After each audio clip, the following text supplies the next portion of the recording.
ஓம் ஸ்ரீ சாய்ராம்.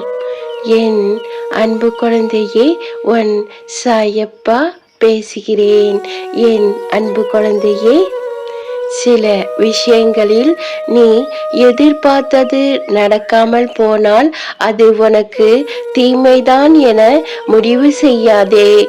வாழ்க்கையில் ஏற்ற இறக்க சூழ்நிலை இருப்பது இயல்பே. ஆனால் அது உன் வாழ்க்கையில் ஏற்ற இறக்கம் என்று நீ முடிவு செய்வதை விட காலம் அதை முடிவு செய்யும்போது ஏன் உனக்கு இப்படி நடந்தது என புரியும். என் அன்பு தங்கமே, கவலைப்படாமல் உன் கடமைகளை செய். நிறைவான மகிழ்ச்சியான வாழ்க்கை பெறுவாய். இது சாயப்பாவின் சத்திய வாக்கு என் அன்பு செல்லமே. அல்லாஹ் மாலிக்.